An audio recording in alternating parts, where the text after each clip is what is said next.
Boom, hey internets. I wanted to talk about STUSSY and their new Living Large campaign. If you follow me on Instagram, I'm going to pull it up here.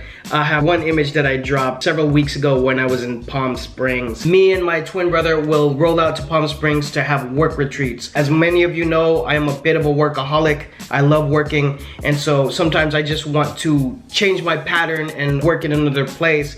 So we'll do that from time to time. So here's why I mention it. Along the way to Palm Springs, there was billboards that were lined up, and it really did catch my eye, and it actually happened to be this STUSSY campaign. So later it came across my feed, and I actually did post it on the Instagram to preview that I was gonna do this video. So follow me when you have a chance. But the Living Extra Large campaign that they're dropping right now as I'm shooting this, because I'm gonna drop it probably a little bit after, but significant for a couple different reasons. I just shot my brand hype edition for STUSSY, and that series is made for a brand like STUSSY.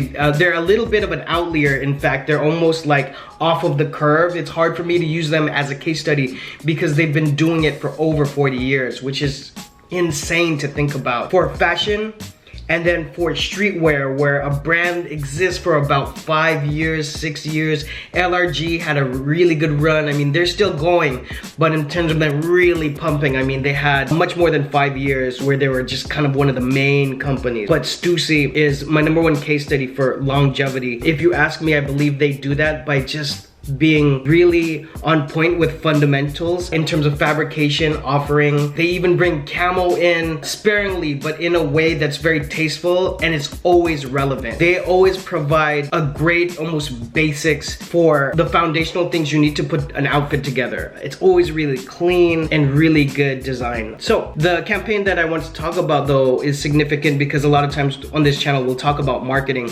And not too recently on a call for consulting, someone was asking about things outside of social media, and I really don't have a lot of examples. If you're consulting with me anytime now or asking my advice, it's gonna be Instagram and Facebook to get your digital marketing up to par and have some sort of audience that you control. And when I say control, I mean the type of followership or real estate that you have online in terms of how big your following is. But for STUSSY to use billboards within their campaign, it actually got into my feed via a high snobriety article, in fact, and so that's gonna be in the links down below, but it's really dope. If you look at the billboard, it actually mirrors the campaign of the shirts that they're dropping for this. It's basically cut off on one side where it says Living Extra Large, and that's great because obviously they purchased multiple billboards, and as we were driving in Palm Springs, you can see the progression of it is a continuation of the billboard. So really brilliant use of traditional media where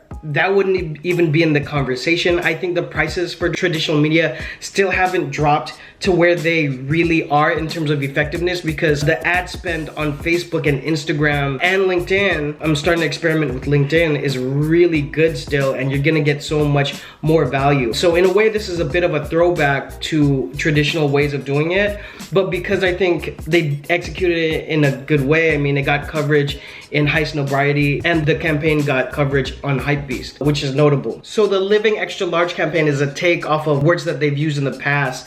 So Living Large is one they used, and I remember that from the 90s. I'm a 90s baby, and so being a lover of hip hop, we used to say living large is just like, you know, being a baller and things like that. But it's interesting that this homage and throwback is to almost a vintage set of words or vibe that they've had and that they've curated for decades at this point. So want to highlight that, bring that to people in terms of their repertoire, and using it for marketing is an outlier, so maybe you guys can put that in your mental Rolodex for if your brand ever gets to the point of success of STUSSY. Also just wanted to give them a shout out. They have really good creative and production minds there. Shout out to AJ Dannon, that's currently on the design production team and is alumni of 2nd Brigade, my design team at Arisu many years ago. Cool, hope that helps guys. Questions, just drop them all down below. Like if you like, sub if you love, hit the bell for notifications, and follow me on social media when you get a chance. I'll see you guys on the next one. Bye.